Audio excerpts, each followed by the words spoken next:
हिंदू बीमार है, यानी राष्ट्रपति को भी अपमानित होना पड़ता है। पूरी मंदिर का दर्शन करने जाते, सिद्धरामैया जो मुख्यमंत्री हैं उनको कहा जाता है शर्ट उतार करके ही आप अंदर आ सकते हैं। एक पत्र लिखा प्रधानमंत्री जी को कि मैं चुनौती देता हूं सनातन पर बहस के लिए। G20 के प्रमुख विषय हैं और चाइना हिस्से में गायब है। एक लंबी बहस छिड़ी हुई है और ये बहस आज से नहीं है। खुद आरएसएस के प्रमुख मोहन भागवत ने कहा कि जाति के आधार पर 25 सालों से शोषण है। अब सोचिए, उस शोषण के खिलाफ कबीर लड़ रहे थे, संत श्रीमणि रविदास महाराज लड़ रहे थे। उसी शोषण के खिलाफ फूले पेरियार अंबेडकर लड़ रहे थे। उसी शोषण के खिलाफ जगदेव प्रसाद, रामस्वरूप वर्मा, सोनेलाल पटेल, ये तमाम नेता लड़ रहे थे। खासकर शेड्यूल कास्ट का एक लंबा इतिहास रहा है उस गैर बराबरी के खिलाफ। अब उस लड़ाई को आगे बढ़ा रहे हैं डॉक्टर उदित राज। आप इन्हें किसी भी तरह से जान सकते हैं। पूर्व ब्यूरोक्रेट्स भी हैं, पूर्व मेंबर ऑफ पार्लियामेंट भी हैं, कांग्रेस के नेता भी हैं, लेकिन मैं इनको एक सामाजिक आंदोलनकर्ता समझता हूँ। इस देश में जाति के नाम पर अगर सबसे कोई प्रताड़ित हुआ है तो वो इस देश जिनको शूद्र और अछूत कहा गया वर्ण व्यवस्था में, जहाँ से जातिवाद निकला है। वर्ण कहाँ से निकला, किस धर्म से निकला, और वहीं से जातिवाद निकला। तो ए राजा ने जिस तरह से कहा, उसके बाद स्वामी प्रसाद मौर्य ने कहा, राजेंद्र पाल गौतम ने कहा था, उसके बाद उसी पर उदयनिधि ने कहा। ये बहस लंबी हो गई है, बड़ी हो गई है। डॉक्टर उदित राज ने सीधे प्रधानमंत्री को चिट्ठी लिखी है। क्या चाहते हैं आप, किस तरह का बदलाव चाहते हैं?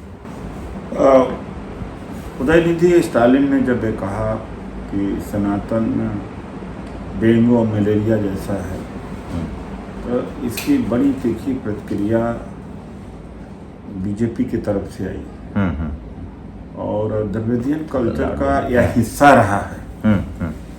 द्रविडियन कल्चर में ये बात रही है, बल्कि इससे भी ज़्यादा कहा जा सकता है कि आक्रामकता रही है।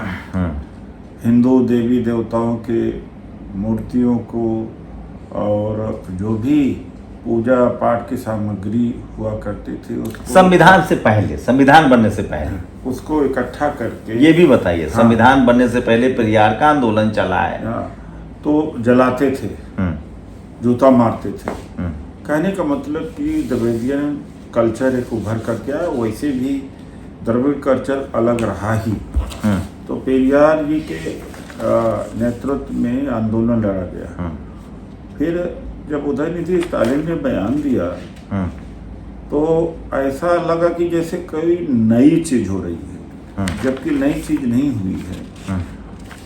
और बाबा साहब डॉक्टर अम्बेडकर ने 1936 में जाति उच्छेद में कहा कि अगर जाति को समाप्त करना है तो वेदों शास्त्रों को डायनामाइट से उड़ाना पड़ेगा। आज़ादी के पहले की बात है ये, 1936 की बात है। बात मैं कह चुका हूँ, 36 की बात है।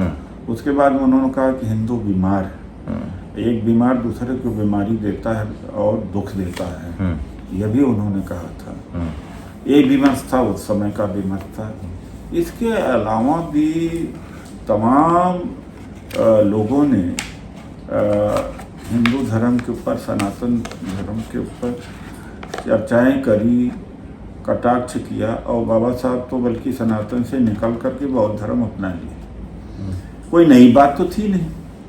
अब ऐसे में बीजेपी ने क्या किया कि सफाई कभी राहुल गांधी जी से मांगती है, तो कभी कांग्रेस से, तो कभी इंडिया अलायंस से। यही बीजेपी अपने सहयोगी एआईडीएमके से सफाई अभी तक नहीं मांगी है कि एआईडीएमके खंडन करे उदयनिधि स्टालिन के बयान का, लेकिन कांग्रेस और इंडिया अलायंस करे।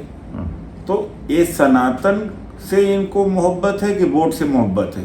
इन्हें चाहिए वोट, क्योंकि एआईडीएमके इनका एलाई पार्टनर। तमिलनाडु की पूरी राजनीति द्रविड़ आंदोलन के आसपास ही है, पार्टी कोई हो। नहीं, ये जो ये कहते हैं ना कि सनातन प्रेमी हैं, ये सत्ता के प्रेमी हैं, ये कर्मकांड ये दूसरों के लिए करते हैं, न कर्मकांड से मोहब्बत है न किसी धर्म से लेना देना है, ये मैं कहना चाहता हूँ। और आप देख सकते हैं कि द्रौपदी मुर्मू जी और रामनाथ कोविंद, यानी राष्ट्रपति को भी अपमानित होना पड़ता है। पुरी मंदिर का दर्शन करने जाते, सिद्धरामैया जो मुख्यमंत्री हैं उनको कहा जाता शर्ट उतार करके ही आप अंदर आ सकते हैं, तो उन्होंने मना किया, बाहर से पूजा करके आ गए। तो सनातन में दलित कहाँ खड़ा है, पिछड़ा कहाँ खड़ा है और महिला कहाँ खड़ी है? और ये जो विमर्श शुरू हुआ है और ये जो विमर्श उदयनिधि स्टालिन, फिर ए राजा, फिर प्रियंक खड़गे ने क्या कहा कि जो धर्म असमानता को सिखाता है वो धर्म धारण नहीं करना चाहिए। फिर भी इन्होंने एक बहुत बड़ा बखेड़ा खड़ा किया। लेकिन खुशी की बात मुझे इस बात से खुशी है कि घोसी के उपचुनाव में जहां उत्तर प्रदेश में सबसे ज़्यादा असर पड़ना चाहिए था, क्योंकि 4-5 दिन पुरानी बहस है और उस पर असर नहीं पड़ा। यानी सर हम लोग आएंगे चुनाव पर, मेरा एक छोटा तो सवाल फिर क्या है कि मोदी जी ने इंडोनेशिया गए थे, इंडोनेशिया से ही उन्होंने फरमान जारी किया कि सख्ती से सनातन पर सारे मंत्री जवाब दें। उसी के तो उत्तर में जवाब में हमने एक पत्र लिखा प्रधानमंत्री जी को कि मैं चुनौती देता हूं सनातन पर बहस के लिए। और खुशी की बात यह है कि तमाम चैनल यूट्यूबर्स ने भी इसका स्वागत किया और बहस बहुत जगह चल रही पूरे देश में कि मोदी जी आपकी चुनौती को हम स्वीकार करते हैं, आइए सनातन पर बहस करते हैं। एक बात अंत में कि सनातन में जाति कहाँ है? जाति इसका हिस्सा है कि जाति इसके विरोध में है। ये बता दें कि अगर सनातन इस जाति का आत्मा है तो वह जाति व्यवस्था में नीच हुए, अछूत हुए, हम लोग बैकवर्ड हुए, हम लोग नाली के कीड़े हुए। तो इसके ऊपर बहस होनी चाहिए। डॉक्टर साहब मेरे 1-2 सवाल ले लीजिए। मैं आना चाहता हूं 1950 के बाद जब संविधान लागू हुआ, धर्म फंडामेंटल राइट्स में पड़ा हुआ है। यहाँ कोई भी आदमी, नागरिक भारत का कोई भी धर्म मान सकता है। आपको धर्म से प्रॉब्लम है और उसमें जो जातिवाद है उससे प्रॉब्लम है? देखिए, ऐसा जो धर्म जातिवाद पैदा करता है तो हमें दोनों से प्रॉब्लम होती है। धर्म और जाति दोनों से प्रॉब्लम है। जब तो मैं बुद्धिस्ट बना। 4 नवंबर 2001 को रामराज से उदित राज क्यों बना? रामविलास पासवान जी। लेकिन आप उस धर्म को छोड़ सकते हैं, आपके पास ये संवैधानिक अधिकार है, लेकिन आप उसकी बुराई नहीं कर सकते हैं ना। अगर आपको कोई सूट नहीं कर रहा है, दलित, पिछड़ा, आदिवासी, बहुजनों को सूट नहीं कर रहा है, किसानों को सूट नहीं कर रहा है, अगर आपको लग रहा है कि सनातन धर्म में ब्राह्मण पूजा कराएगा, ब्राह्मण के बाद दान पेटी की चाबी, वो तो एक जाति का धर्म है, ब्राह्मण समाज का वर्चस्व है उस धर्म पर, तो आप छोड़ दीजिए, उससे अलग हो जाइए। लेकिन आप किसी को मना भी तो नहीं कर सकते हैं ना कि आप इस धर्म में मत रहिए। भाई मैं यहाँ पर कहाँ कह रहा हूँ कि उस धर्म में मत रहिए। मैं तो कहूँगा कि ये बाबा साहब का अनुयायी होने के नाते मैं कहूँगा कि जाति व्यवस्था और ऐसे धर्म को छोड़ दो जो तुम्हें नीच अछूत बचाता। बिल्कुल बिल्कुल बिल्कुल, ये तो इंडिविजुअल सबका अधिकार है। दूसरी बात मैं विमर्श चाहता हूँ, विमर्श मतलब चर्चा चाहता हूँ। यही है कि आखिर में इसमें है क्या? जो पढ़े लिखे दलित हैं और ख़ास तौर से पिछड़े हैं, वो जो इस बोझ को ढो रहे हैं, यानी कमंडल में मंडल समा गया है। अब मंडल को बाहर कमंडल से निकाला कैसे जाए? आप कह रहे हैं बोझ है, उनको लग रहा है अध्यात्म है, मेरा ईश्वर से कनेक्शन है, वो चढ़ावा चढ़ाना चाहते हैं। आप लोग हिंदू धर्म में भागीदारी चाहते हैं कि मंदिर में भागीदारी मिले, दान पेटी में भागीदारी मिले, जाति का कंसेप्ट खत्म हो, या आप चाहते हैं कि जो इस देश का जो SC ST OBC है वो उस धर्म से निकल जाए? क्या चाहते हैं? देखिए, ऐसा है कि अध्यात्म एक अलग बात है। जो कोई ईश्वर में को पूजा करना चाहता पूजा करे, लेकिन मध्यस्थ की जरूरत नहीं है ना, किसी पुजारी की जरूरत और किसी मंदिर की जरूरत नहीं। ये कहा जाता है भगवान कण कण में है, एक बात है, कण कण में है तो क्या जरूरत है इनकी मध्यस्थता की। एक परिस्थिति ये बन करके आती है।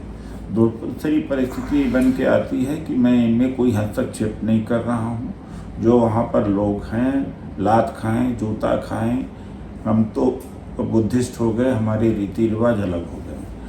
तो फिर भी मैं एक मानवता के नाते हम देख सकते हैं और उसका परोक्ष अपरोक्ष उदित राय जी, कानून है ना, लीगल सिस्टम है ना। अगर कोई किसी के साथ मंदिर में, मस्जिद में या कहीं जातीय दुर्व्यवहार करेगा या धार्मिक दुर्व्यवहार करेगा तो कानून है, उसको सजा मिलेगी।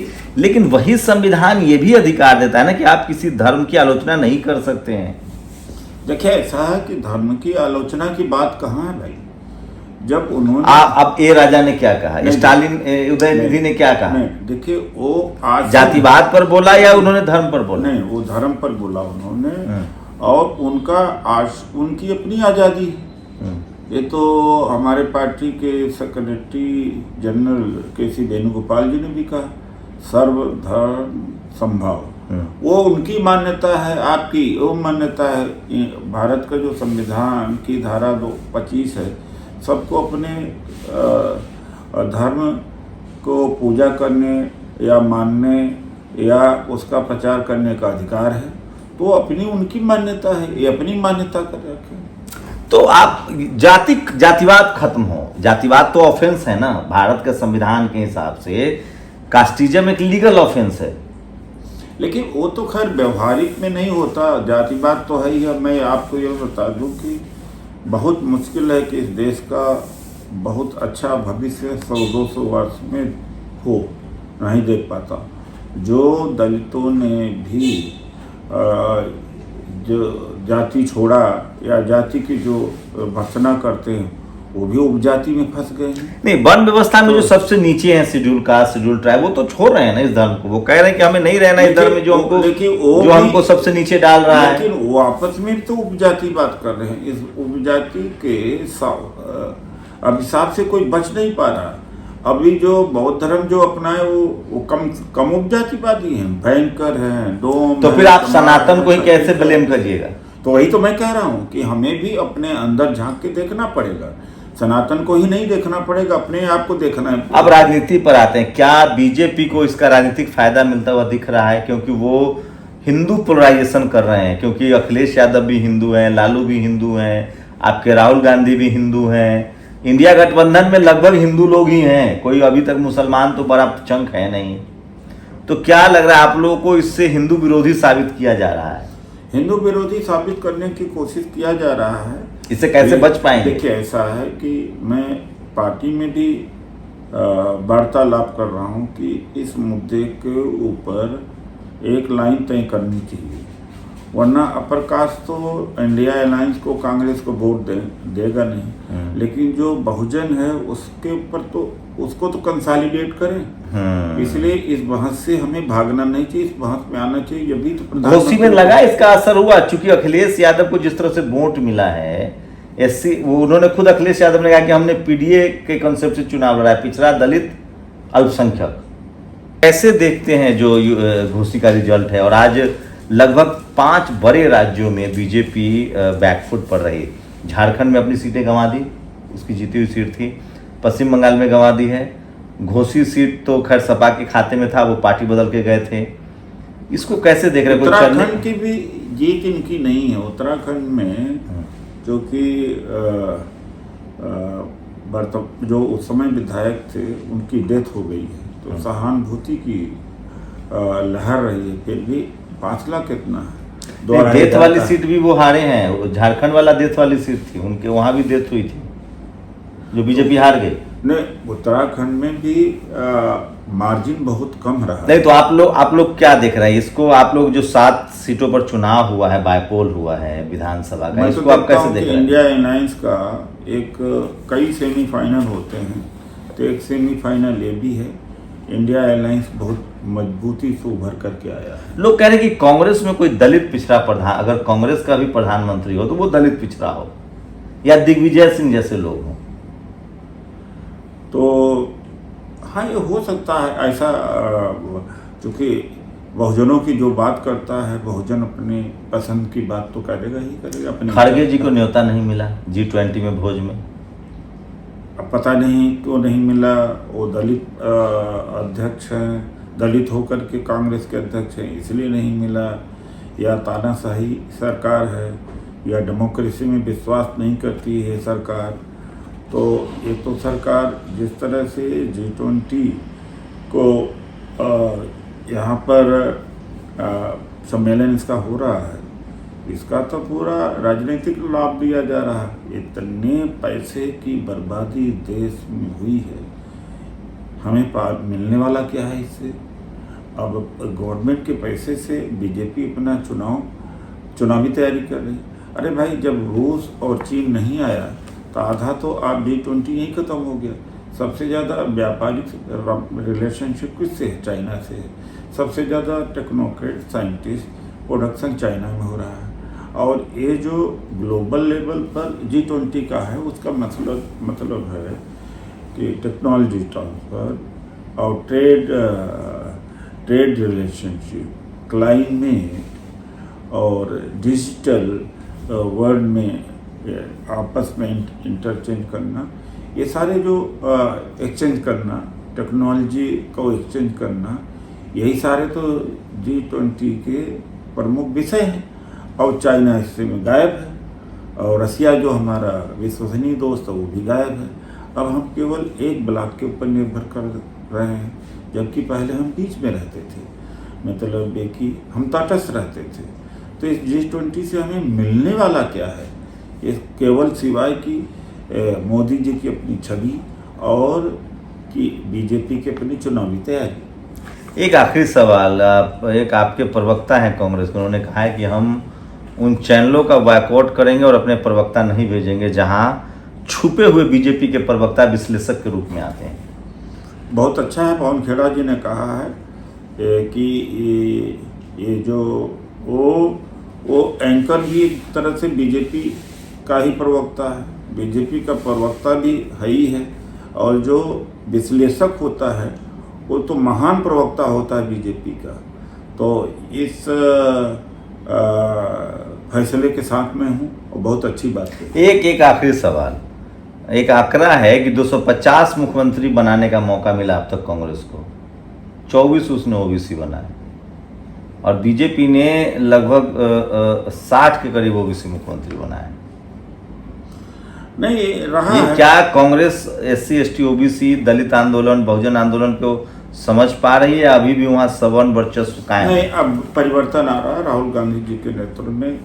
परिवर्तन राहुल जी या खड़गे जी की वजह से? नहीं, देखिए राहुल जी ने चाहते तो खड़गे जी कैसे अध्यक्ष बन जाएंगे? चुनाव जीत के बने हैं सर। देखिए, एक बात है, कुछ भी हो, एक नेता जननेता राहुल जी हैं, और समाज इसको मानता है, क्या कर सकते हैं। तो एक ऐसे अध्यक्ष बनाए जो प्रभावशाली अध्यक्ष है, बंगारू लक्ष्मण जी जैसे नहीं है। खड़गे जी फैसला लेने वाले अध्यक्ष हैं, ये रबर स्टैम्प वाले अध्यक्ष नहीं है। तो कांग्रेस में भारी परिवर्तन आ रहा है और आएगा। सवर्ण वोट ट्रांसफर करा पाएगी कांग्रेस? मुझे तो नहीं लगता कि सवर्ण वोट कांग्रेस को मिलने वाला है। तो ये थे डॉक्टर उदित राज। उन्होंने सीधे सीधे जो बहस है धर्म को लेकर, सनातन को लेकर, प्रधानमंत्री को चैलेंज किया है, और शेड्यूल कास्ट के ये राजा हों, या राजेंद्र पाल गौतम हो, या डॉक्टर उदित राज हो, सोचिए धर्म के नाम पर, जाति के नाम पर जो सबसे प्रताड़ित रहा है इस देश में 2000 सालों से, वो अब पलटवार कर रहा है। ये है भारत के संविधान की ताकत। आप लोग डॉक्टर उदित राज से सहमत हैं? असहमत है अपनी प्रतिक्रिया जरूर दीजिए, लेकिन डॉक्टर उदित राज हर मुद्दे पर बेबाकी से अपनी राय रखते हैं, बिना नफा नुकसान सोचे हुए। आप लोग की अपनी प्रतिक्रिया क्या है? पूरी बातचीत पर आपकी प्रतिक्रिया बहुत ज़रूरी है। शुक्रिया सर हमें समय देने के लिए। शंभू कुमार सिंह, नेशनल दस्तक, दिल्ली। नेशनल दस्तक की आपसे गुजारिश है कि अगर इसको बचाना चाहते हैं तो नेशनल दस्तक को सब्सक्राइब करने के लिए रेड कलर के सब्सक्राइब बटन को दबाएं, फिर बेल आइकन की घंटी दबाएं। नेशनल दस्तक को बचाने के लिए बहुत ज़रूरी है कि हर खबर को शेयर करें, लाइक करें, कमेंट जरूर करें।